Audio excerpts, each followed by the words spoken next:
Dear students, to comprehend prepositions thoroughly is a challenging task for most of the language learners, particularly English language learners. But I will try my level best to make them simple and clear. First of all, prepositions show the relationship. They show the relationship between nouns and pronouns. As their name suggests, preposition.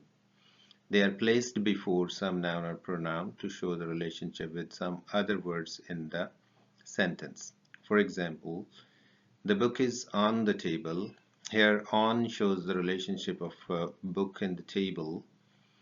And he was walking along the road. Here, along shows the relationship between he and the road. But that's not all. Preposition can also combine with some verb in order to make it a phrasal verb.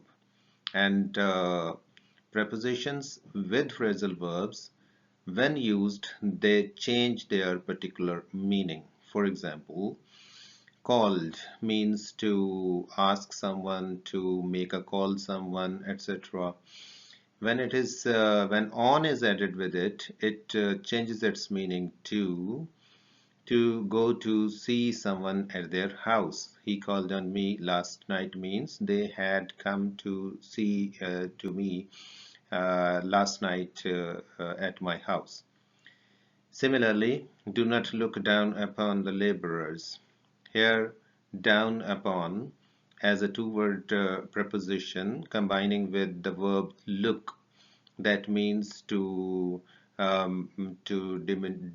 demean someone, to consider someone not up to the standard.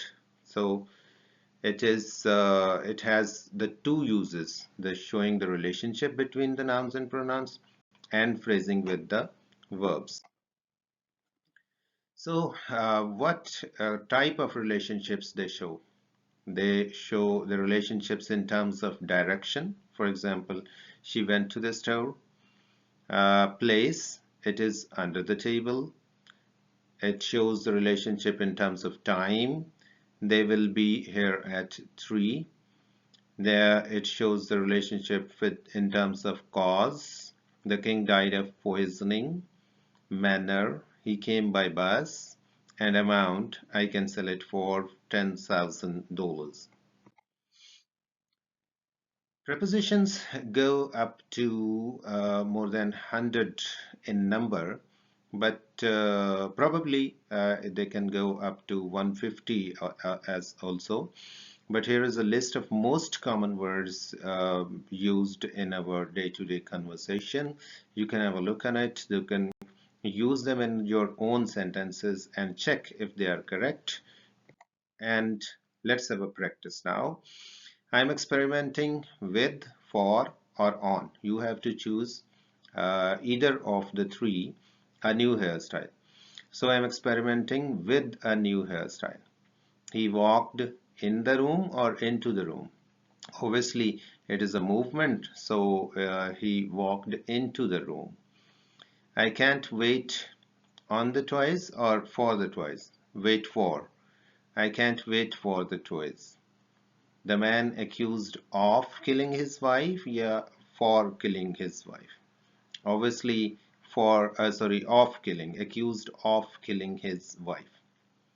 He walked out of the front door or into the front door. Obviously, he walked out of the front door.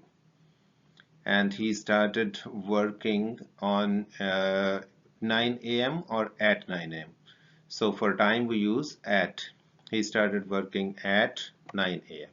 So this was the exercise you had done with me, but here is an exercise for you to do it on your own. If you face any difficulty, problem, question, you can text me or ask me in the comment as well. Thank you very much. You please like, comment, share and subscribe.